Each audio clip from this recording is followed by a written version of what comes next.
listening to The Observing Eye. Pirate radio for the mind. Coming at you fresh from the computer hell cabin.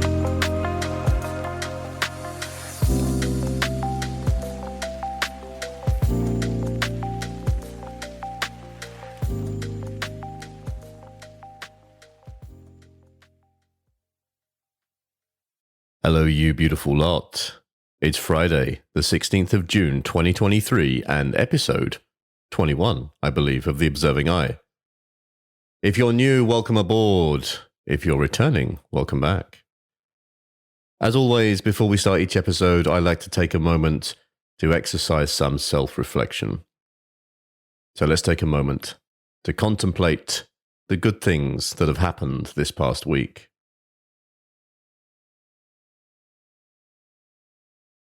And now a moment to contemplate the not so good.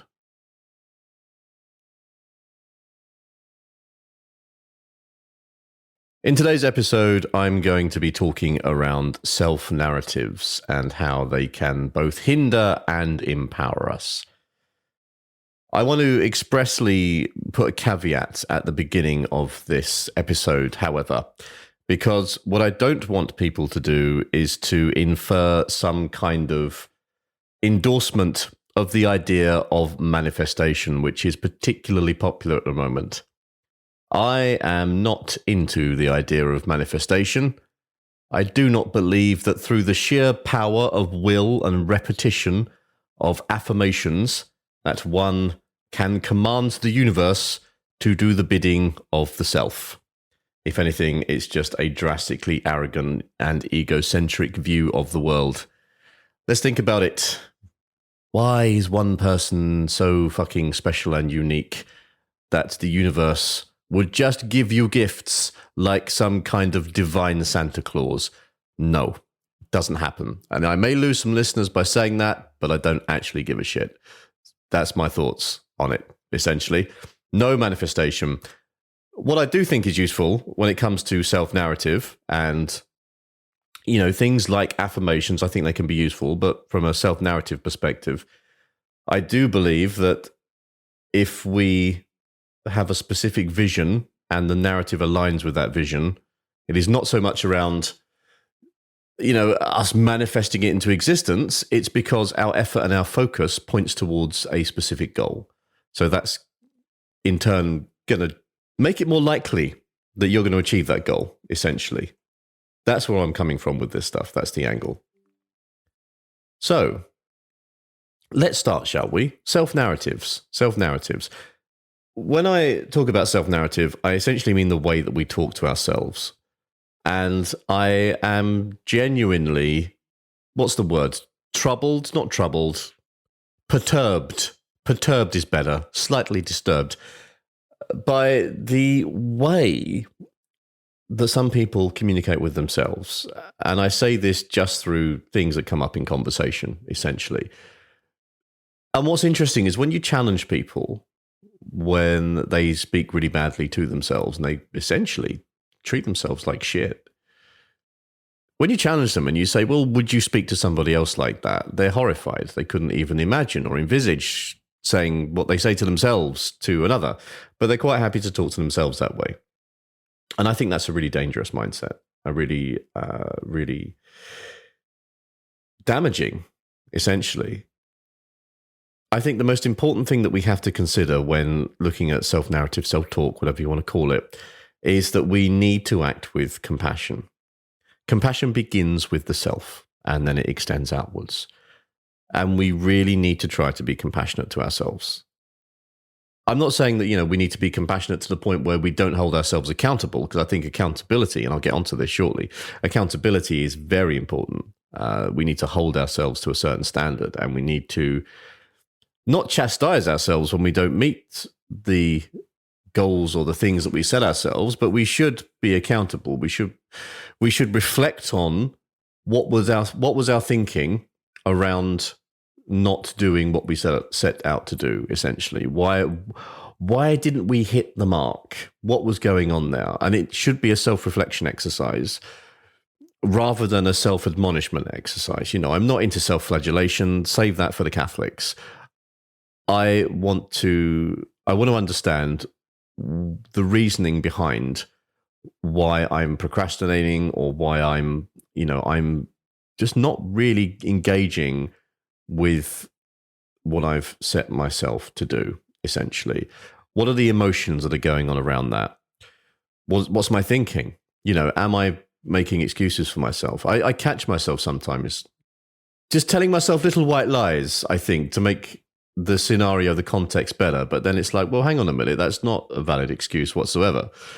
You could have made time to do it, but you chose to do something else. But the question is not around, well, you're a terrible person because you chose to do something else. It's like, okay, so what was your reasoning? Why did you choose to do something else? What was stopping you doing the thing that you had intended to do in the first place? So that is more of a healthier way, I feel, of navigating that space than going, oh, I'm such a shit person. I never get anything right. I don't ever fucking meet my targets. What's the point? I'm not going to achieve anything. Like, all of that is bullshit. That's just bullshit thinking. And I feel a bit ranty today. I can feel it coming out in the podcast a little bit. I think it's because I think it's important. I hold a lot of value in this stuff, and yeah, maybe that comes across. But anyway, I digress. That's negative self-narratives then, just talking to yourself like shit. So a positive self-narrative would be one of compassion, okay? And I want to go back to what I mentioned, I just touched briefly on earlier around this idea of, like affirmations and shit like that.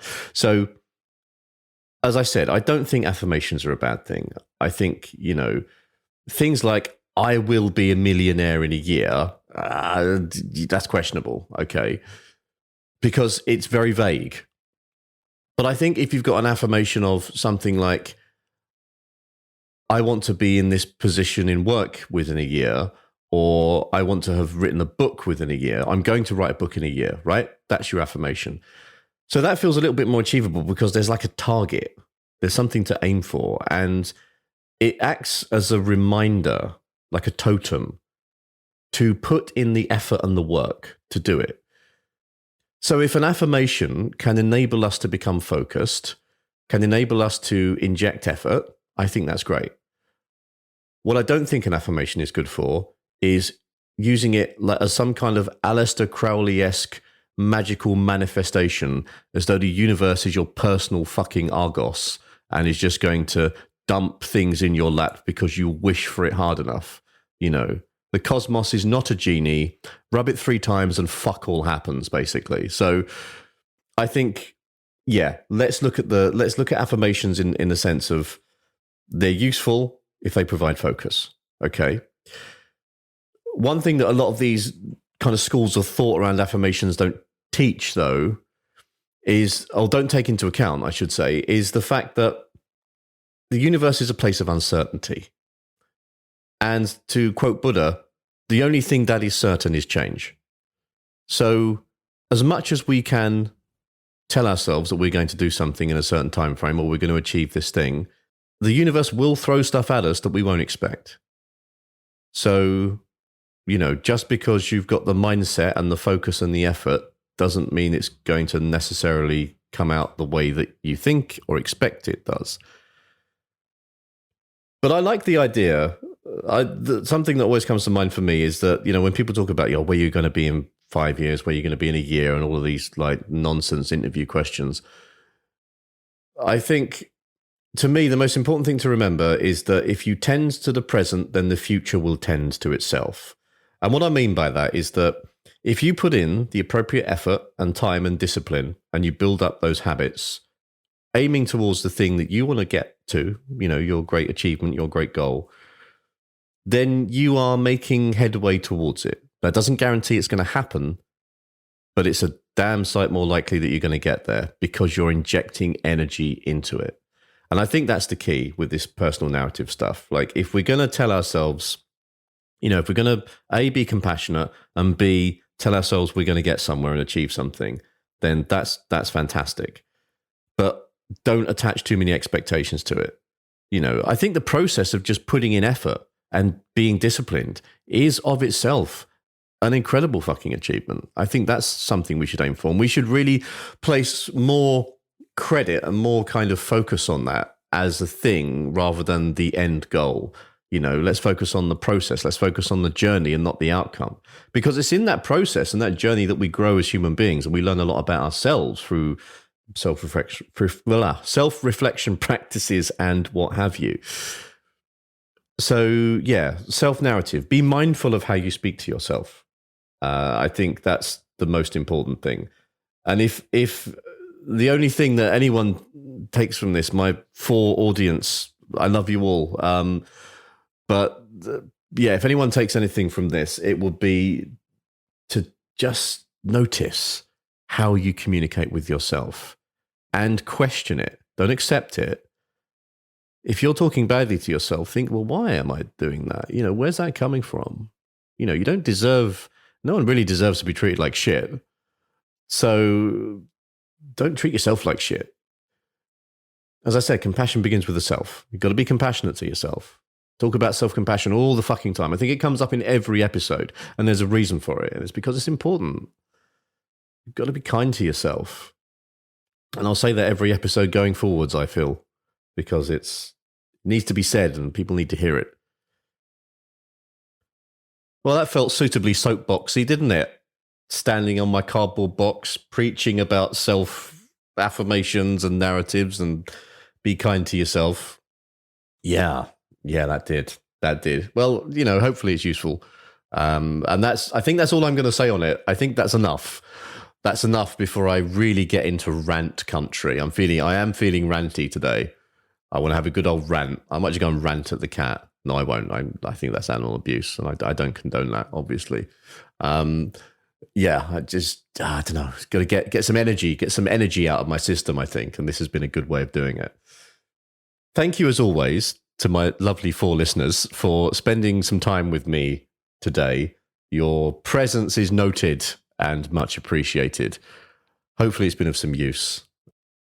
Wishing you all a fabulous weekend. Go out into the world and be kind to yourself and stop the internal smack talk. Think about some goals and some direction and some focus, and use your energy in ways that are going to impact you positively. But for the love of fuck, don't try and manifest like £1 million or some Bitcoin, because it's just not a thing. Just don't do it. Don't do it. I tried manifesting a quiche once and nothing happened. So that's probably explains the whole process, doesn't it, really? Anyway, much love, and I'll catch you soon. You've been listening to The Observing Eye. Thanks for spending some time with me today. I hope that you found it useful. And if you're interested in any more of my writings or work around psychology and philosophy and general day-to-day living, please go and take a look at my Substack, which is theobservingeye.substack.com, and that's I as in the letter, not I as in the gelatinous organ through which you see. Take care, everybody. Much love, and I'll see you soon.